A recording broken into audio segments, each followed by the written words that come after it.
Today we take a look at RatOS 2.1, the latest version of the software that runs on RatRig 3D printers, bringing the extreme power of Clipper firmware to a complete new level of sophistication, going from a completely automated setup process for users who just want to start printing to an ultra-detailed array of high-tech tools for those who want to tune their machine to perfection and push performance to the limit. There is also a lot of RatRig news and giveaways, so don't miss out.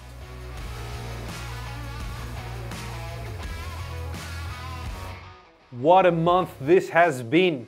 We officially released vCore 4 and were hit with an absolute avalanche of reservations. We were preparing for a big launch since the beginning of the year, but the interest in the new machine completely blew past our wildest expectations. Thank you everyone for your support. More news in just a bit. 3D Musketeers dropped a video last week covering vCore 4 at the Rocky Mountain RMRRF Festival. Linked in the description below if you'd like to take a look. And in just a few days, Keck will release the first build video of the vCore 4. Make sure to subscribe to his content so you don't miss out. Just a couple of weeks back, I was a guest on the Infill podcast hosted by Jonathan Levi from YouTube channel The Next Layer. We covered a wide range of topics RatRig related, and after our chat it looks like Jonathan will be acquiring a vCore 4 too, so stay tuned for that. Thank you very much, Jonathan, for the invite. Hope to chat again sometime soon. 3D printing virtuoso Helge Keck has been dropping his IDEX and multi-material tests on YouTube. These upgrades are coming to the vCore 4 later in the year. If you'd like to take a sneak peek, make sure to pay a visit to his channel. And meanwhile, here at HQ, we've been having fun testing a vCore 4 500 with some large prints, as you can see here. We've sent this big machine to 247 Printing in Germany. Link to his channel below if you'd like to see what he can pump out from the largest vCore size available. We've also been playing with our IDEX machine as we finish polishing the last details before releasing the IDEX upgrade.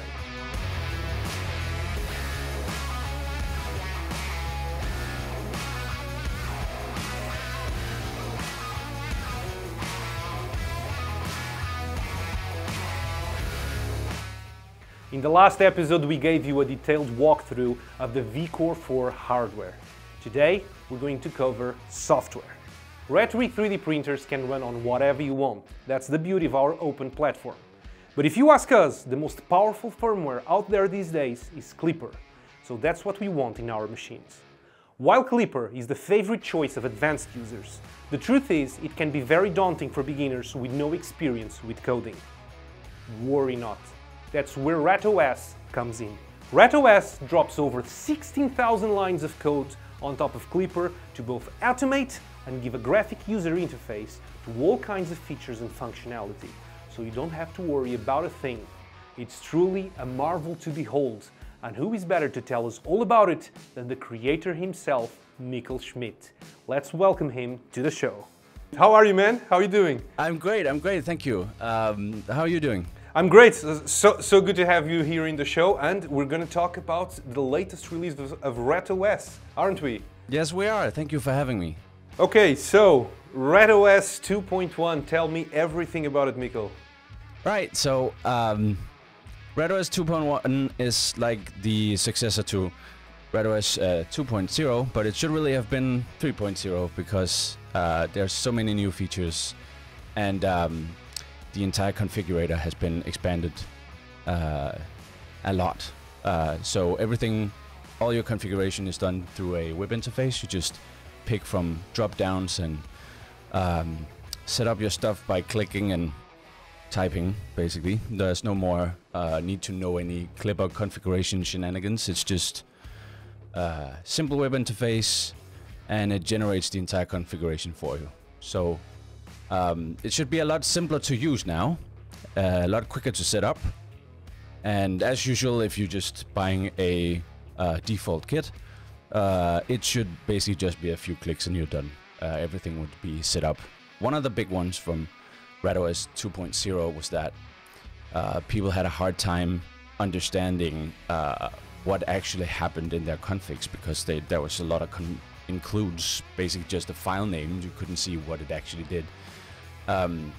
So now there's almost none of those because it's all automatically generated.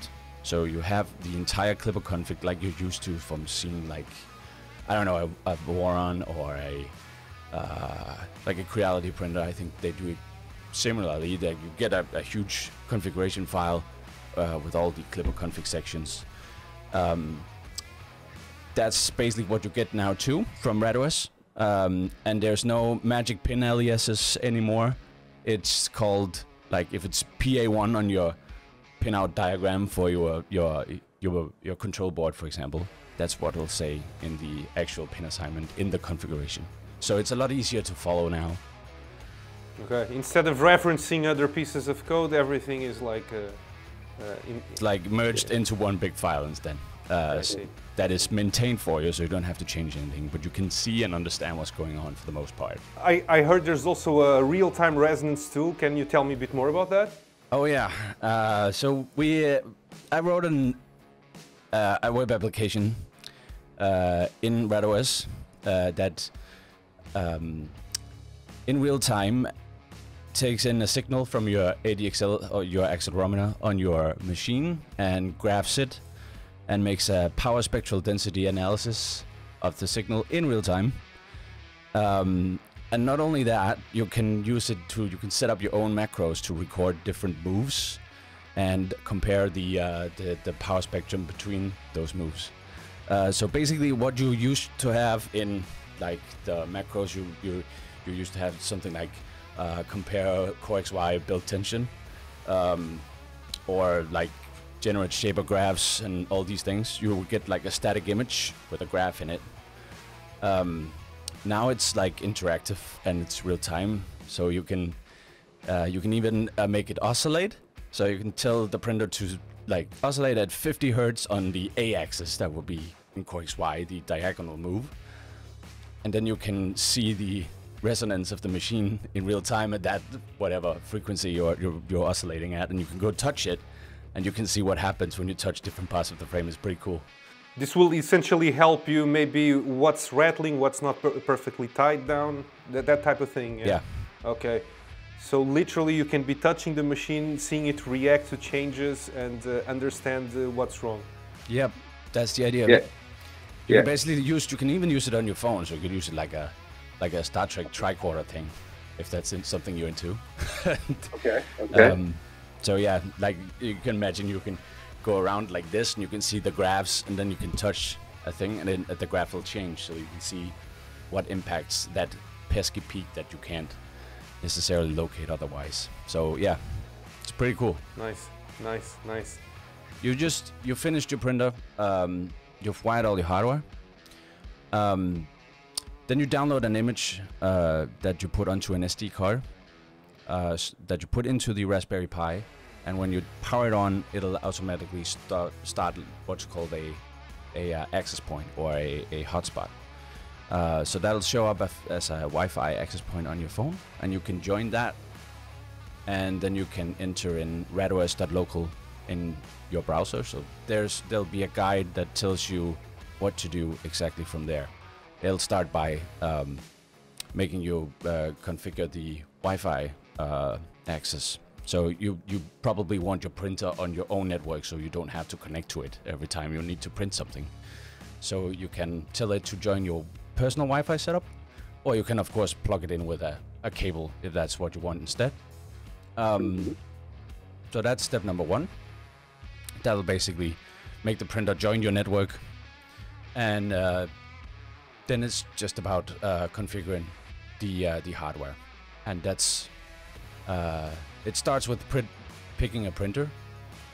So in, let's say, the VCore 4 CoreXY, so you click on that, mark that it's a 400 millimeter, 500 millimeter, whatever you built, and then it'll take you to the next step, which is picking the control board that you put in the thing. And you can choose between a long list of different boards. It'll automatically select what comes default on the VCore 4 kits. So if you haven't done any customizations, it's just a matter of clicking next, basically. And then it'll tell you how to flash your control board. So you have to put Clipper, the firmware that runs behind RatOS. Want to put that on the actual control board. That's something you only have to do once. It'll do that automatically in the future when updates come. Usually involves pushing a button on the board, and then it'll show up. It'll show like board detected, and then you can click flash, and it'll flash the board, and it'll show up, and it'll check the version, make sure everything is correct. You'll then be presented with some drop downs and some toggles for defining what hardware is on your printer, and that's also basically, if you just bought the default kit, that will all be correct out of the box, so you don't have to do anything other than click next. So at this point you'll probably want to run through a few first setup calibration things. There's PID tuning. We have a macro for that. There's a button right in main cell that you just click and it'll tune your hot end and your bed, and you save that. There's another button that'll save it to your config. Then your printer is ready as far as heat, and it'll actually print at this point. Usually we recommend you do pressure advance and input shaper calibration. Input shaper calibration is probably the most tricky one.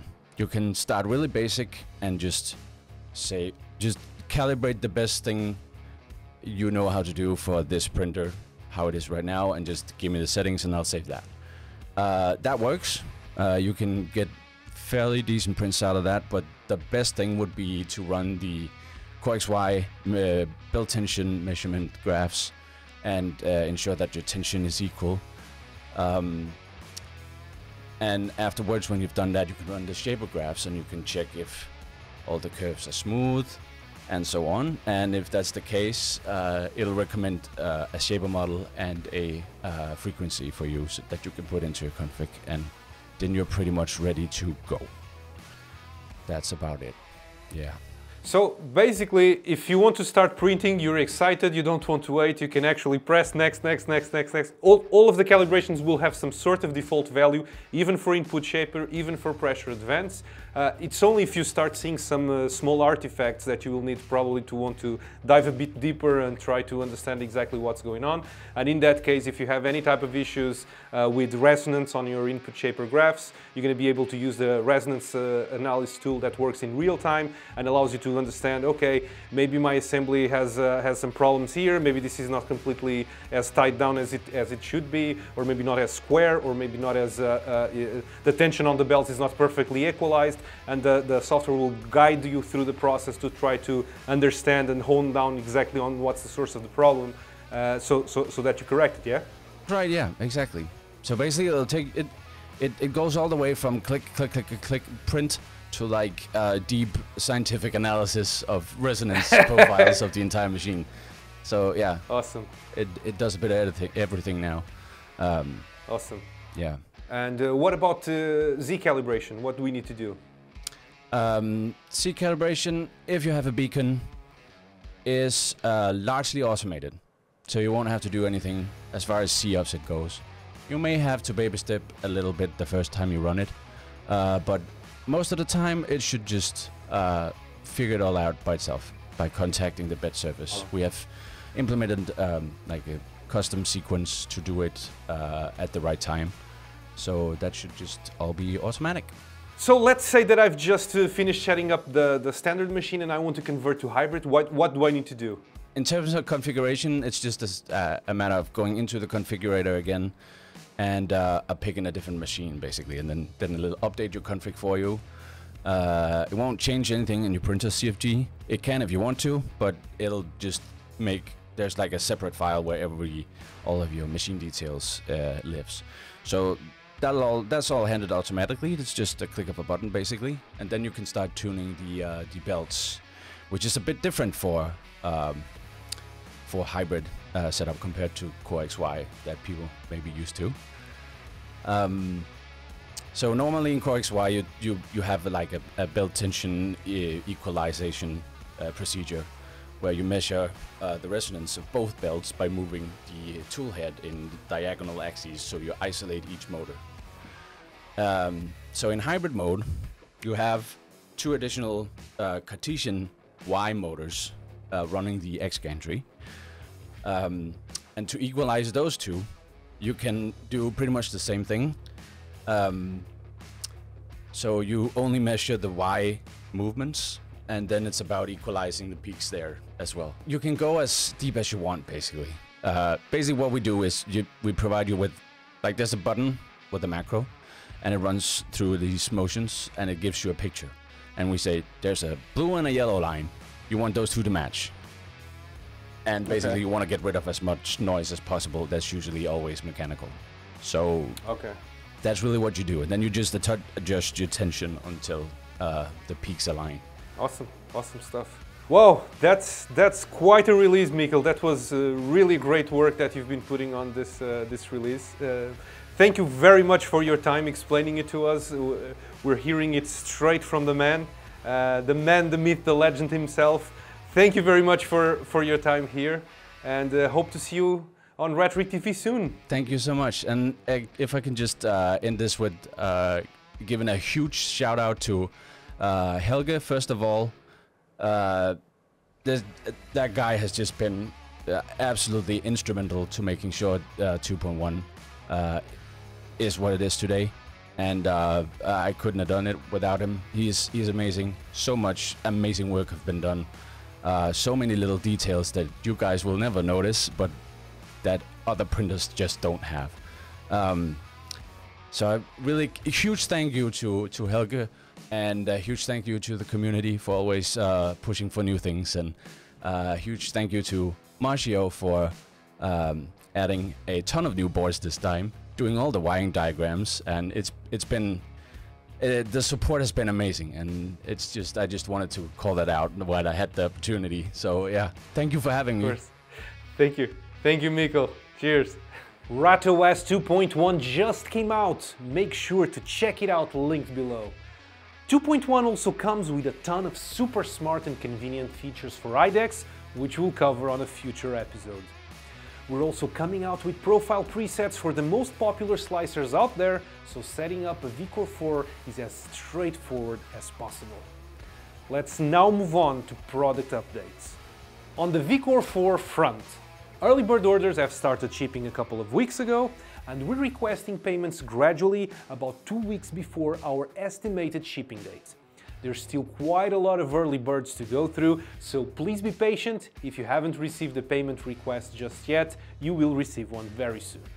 We are typically requesting payments on Fridays. We opened the VCore 4 reservation queue to the public and have been flooded with reservations. It's going to take a good while to go through them all, so we kindly ask you to be patient and not overflow our support channels asking about your reservation. We've been receiving about 100 emails asking about this every day, and the answer to all of them is the same. We received your reservation and we'll let you know once we're ready to process it. Once we contact you, you will have the opportunity to ask us for any changes or adjustments before confirming your order and making a payment. We are actively hiring and expanding our operations to ramp production as fast as we can, and expect that our daily shipment volume will dramatically increase over time.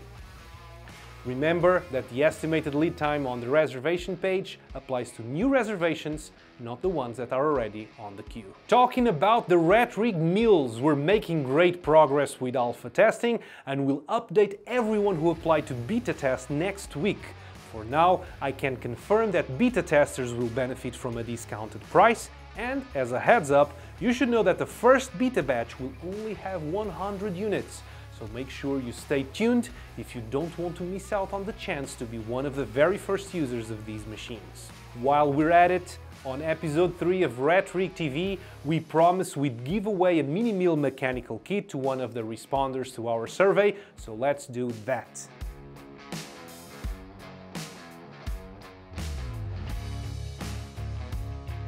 Congratulations to the winner! We'll get in touch as soon as the first units become available. When it comes to the V-Chong, the 3D printed 3D printer, we gave away a total of 6 kits. They have already shipped to the winners, so we hope to see them getting built in the community soon.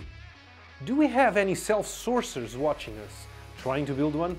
Let us know, comment below, we'd love to know about it. The last version we published of the project was version 0.3, but internally we were already testing version 0.4, which should be released on GitHub over the next few weeks. And depending on the results of our internal testing, we may even start offering kits of this version shortly after. We have now started supplying 2 new gorgeous Punkfil colors, Screaming Steel and Balls Blue. We will give some of these filament away to the best comments we read on this video, so make sure to drop a comment for a chance to win. In the last episode we announced we were giving away 5 IDEX upgrade kits to VCore 4 reservation holders. Let's now go through the queue and select 5 winners at random.